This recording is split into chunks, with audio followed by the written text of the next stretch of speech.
Last episode میں بھی ہم یہ بات آپ کو بتا چکے ہیں، تو اب سٹوری سیم اسی ڈائریکشن میں جا رہی ہے کہ شنایا جب ازلان کے ساتھ اس کی والدہ کے برتھ ڈے گفٹ شاپنگ پر جاتی ہے اور ازلان اس کی پسند کا گفٹ نہیں لے رہا ہوتا تو شنایا کہتی ہے کہ آخر مجھے ساتھ کیوں لائے تھے جب میری مرضی کی چیز نہیں لینی تھی۔ تو ازلان جواب دیتا ہے کہ صرف ٹائم پاس اور کمپنی کے لیے۔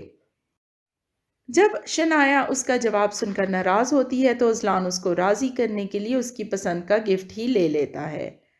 یہاں شنایا ایک بار پھر غلط فہمی کا شکار ہو جاتی ہے کہ ازلان اس کی پرواہ کرتا ہے، اس کو پسند کرتا ہے اور اس سے محبت کرتا ہے۔ دوسری طرف شنایا کا ایک بہت اچھا رشتہ بھی آیا ہوا ہے۔ شنایا کے آفس میں جو بلوا ہوا ہے اس کی وجہ سے اس کی والدہ بہت پریشان ہے۔ وہ چاہتی ہیں کہ شنایا آئے ہوئے رشتے کو قبول کر کے شادی کر لے، لیکن شنایا سوچتی ہے کہ کیوں نہ ون اینڈ اونلی ٹائم ازلان سے پہلے بات کر لی جائے اور اس کے دل میں جھانک کے دیکھا جائے اپنی چاہت کو۔ یہ سوچ کر وہ ازلان کو فون کرتی ہے۔ ازلان اس سے ملنے آتا ہے اپنے فیوریٹ ریسٹورنٹ میں لنچ کے لیے، کیونکہ ازلان کا فیوریٹ کام لگتا ہے صرف کھانا کھانا ہی ہے، جو کہ وہ بہت شوق سے کرتا ہے۔ لنچ کے دوران شنایا اس کو بتاتی ہے کہ میرے لیے ایک رشتہ آیا ہوا ہے اور فہد کا۔ یہاں ازلان کا جواب سن کر شنایا کے ہوش اڑ جاتے ہیں، کیونکہ ازلان اس کو کہتا ہے کہ یہ تو بہت اچھی بات ہے، تم دونوں بالکل ایک جیسے ہو، تمہیں جلد سے جلد شادی کر لینا چاہیے۔ اور ساتھ ہی بتاتا ہے کہ لاسٹ ویک میری موم نے بھی میرے شادی کی تم سے بات کی تھی اور میں نے ان کو بتا دیا تھا کہ ایسے کیسے، ہماری تو 2 دن بعد ہی سیپریشن ہو جائے گی۔ یعنی کہ وہ اس تعلق کو صرف دوستی سمجھتا ہے اور اس کو ہمیشہ ایسا ہی رکھنا چاہتا ہے۔ یہاں شنایا کا دل چھناک سے ٹوٹ جاتا ہے اور وہ ایک لمحہ ضائع کیے بغیر وہاں سے چلی جاتی ہے روتے ہوئے، جبکہ ازلان اتنی زحمت بھی نہیں کرتا کہ کھانا چھوڑ کر اس کے پیچھے جائے اور اس سے ریزن پوچھے، اس کو راضی کرے، لیکن وہ اپنا پسندیدہ کام یعنی کھانا کھانا کیسے چھوڑ سکتا ہے؟ اس لیے وہ شنایا کو تو جانے دیتا ہے اور خود مزے سے آرام سے لنچ کرتا ہے۔ شنایا بہت ہی ڈس ہارٹ ہو کر اللہ سے دعا کرتی ہے کہ جیسے آپ نے ازلان کی محبت میرے دل میں ڈالی تھی، اسی طرح اب اس محبت کو نکال دیں تاکہ میں آگے بڑھ سکوں، اور پھر جا کر فہد کے رشتے کے لیے اپنی والدہ کے پاس بھی ہاں کر دیتی ہے۔ ازلان گفٹ میں جو گلدان اپنی والدہ کے لیے لیتا ہے وہ اس کے ہاتھ سے سلپ ہو کر ٹوٹ جاتا ہے، اور اس بات پر وہ بہت پشیمان ہوتا ہے اور برتھ ڈے بھی اٹینڈ نہیں کرتا۔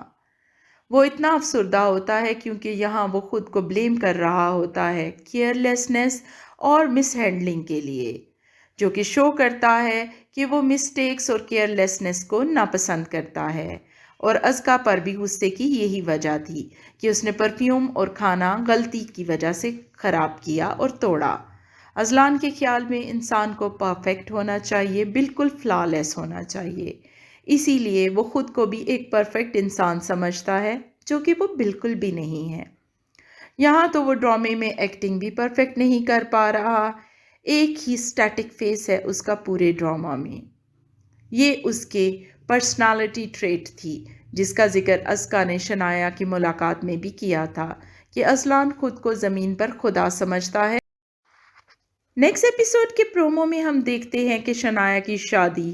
فہد سے طے ہونے کی بات ازلان کے گھر والوں تک بھی پہنچ جاتی ہے،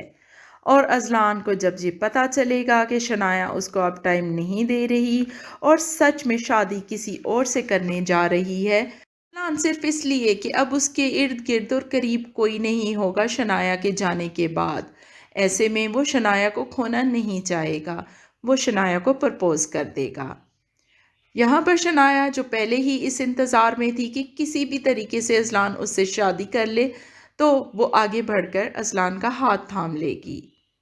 اسے پھر ایک غلط فہمی ہو جائے گی کہ ازلان کے دل میں اس کے لیے محبت ہے، لیکن وہ اسے ایکسپریس نہیں کر پا رہا۔ اس طرح شنایا اور ازلان کی شادی ہو جائے گی۔ اس طرح شنایا اور ازلان کی شادی ہو جانے سے ڈرامہ نیکسٹ فیز میں انٹر ہو جائے گا، جو کہ بہت ہی انٹرسٹنگ ہونے جا رہا ہے، اور ویورز اس کو بہت زیادہ انجوائے کرنے والے ہیں، کیونکہ اس میں رومانس بھی ہوگا، اس میں محبت بھی ہوگی، اس میں شرارتیں بھی ہوں گی، اس میں سیلیبریشنز بھی ہوگی، لیکن اس میں ریپینڈنس بھی ہوگی، جس کو دیکھ کر ویورز کو بہت دکھ ہوگا۔ تو مل کر دیکھتے ہیں ان انٹرسٹنگ ایپیسوڈز کو۔ رہیے ہمارے ساتھ اور جانیے کیا ہو رہا ہے ڈرامہ عشق لا میں،